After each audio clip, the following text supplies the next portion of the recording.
Hello everyone and welcome back to another Wizard101 video. Today, I'm going to go back to another more guide type video. It's been a while. I know I flip-flop between what I do, but today is going to be a guide type video. Not going to really affect everyone, but it could be interesting to most.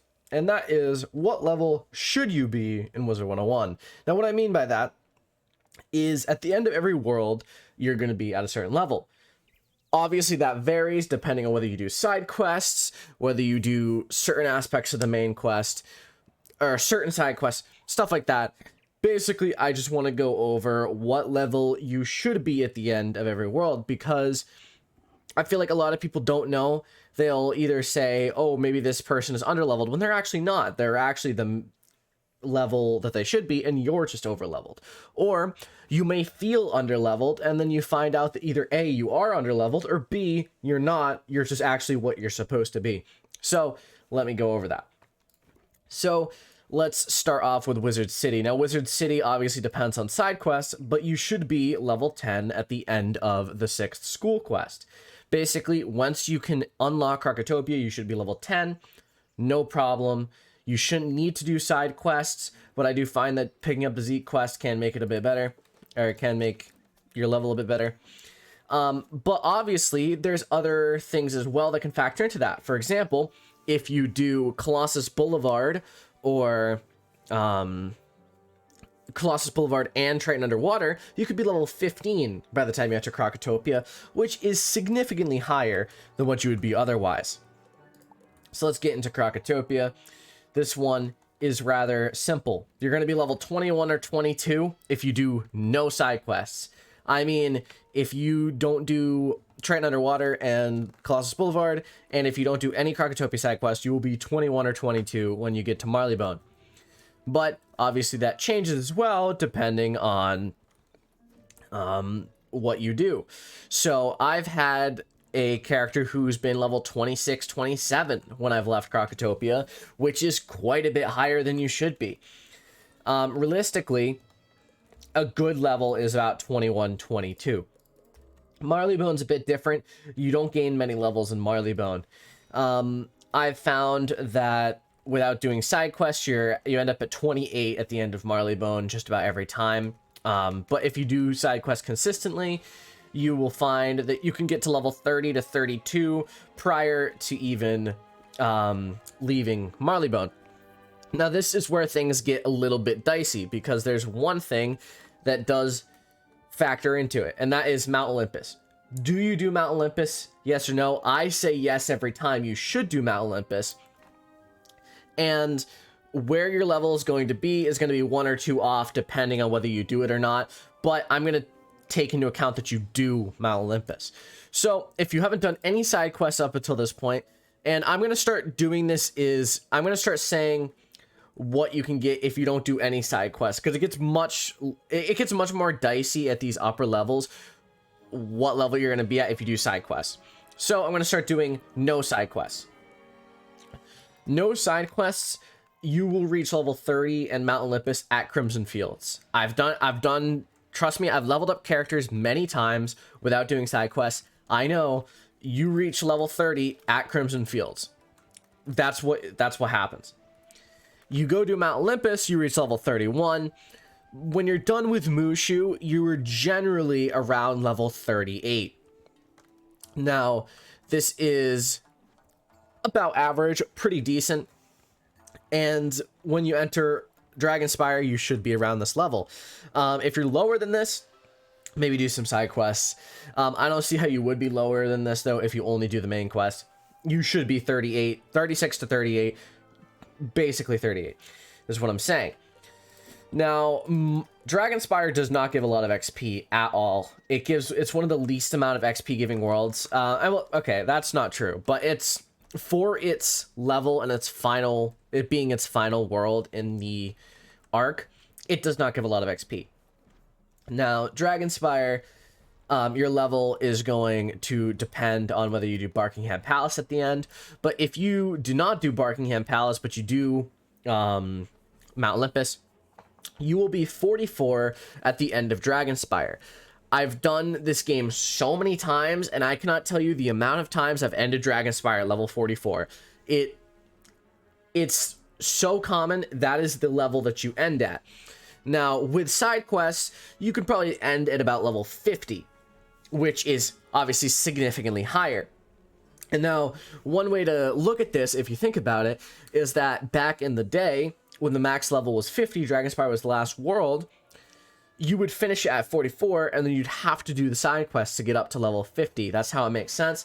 You can get up to level 50 from this, potentially even a little bit higher, because Buckingham Palace and Mount Olympus now exists. They did not back then. I'm willing to bet you could get to 51 to 52 if you did every side quest, but obviously not everyone does that. If you're doing Buckingham Palace and Mount Olympus, you'll probably be about 45 when you end Dragonspire, which is a solid level. But now is where things are going to change.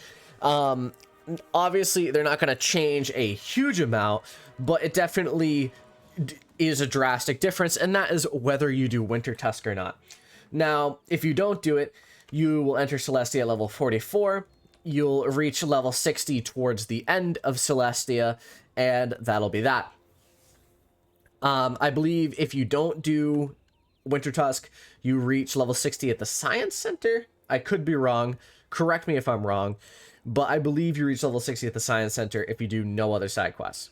But if you do Winter Tusk, you can reach level 56 to 58. Now, this is with side quests, keep in mind, because I always do all the side quests in Winter Tusk. But you can reach level 56 to 58 before entering Celestia, which is a solid 12 to 14 levels higher than you would be if you didn't do Winter Tusk. So this is why it's so dramatic whether you do it or not. And the levels from here just change drastically because it depends on if you do Winter Tusk or not. I almost always do Winter Tusk. I always have, because I feel like entering Celestia at 44, you feel a bit weak.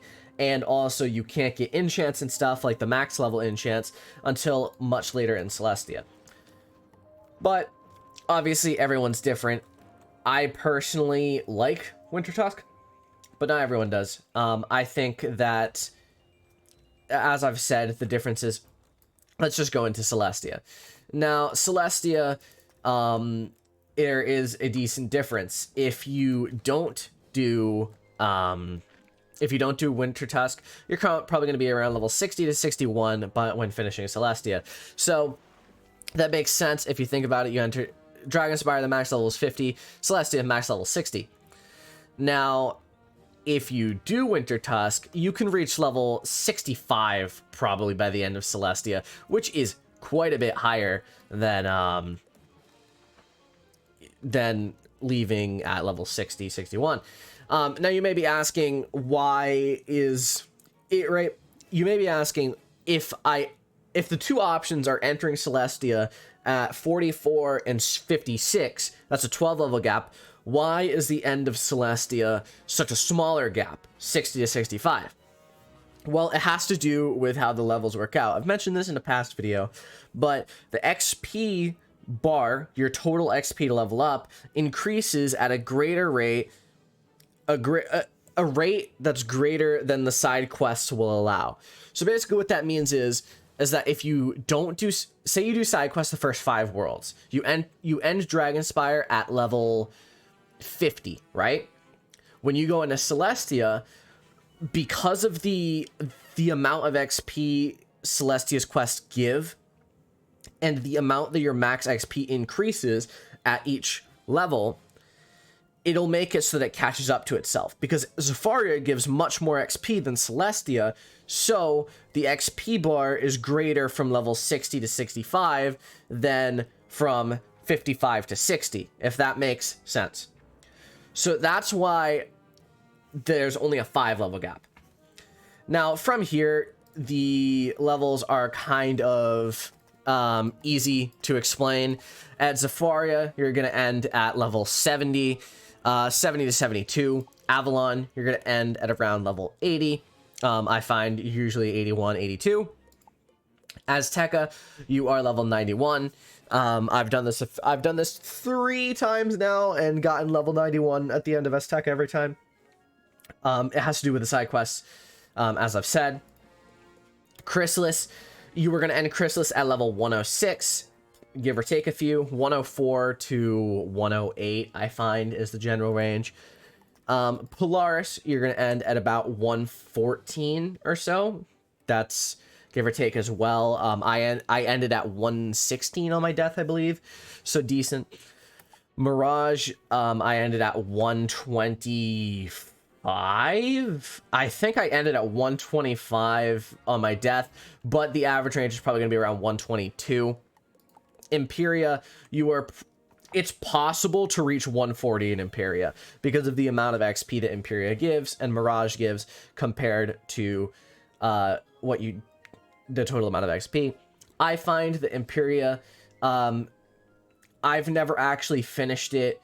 I've never finished it yet compared to once Caramel's been released, but my death is already level 130 and he just finished part 1.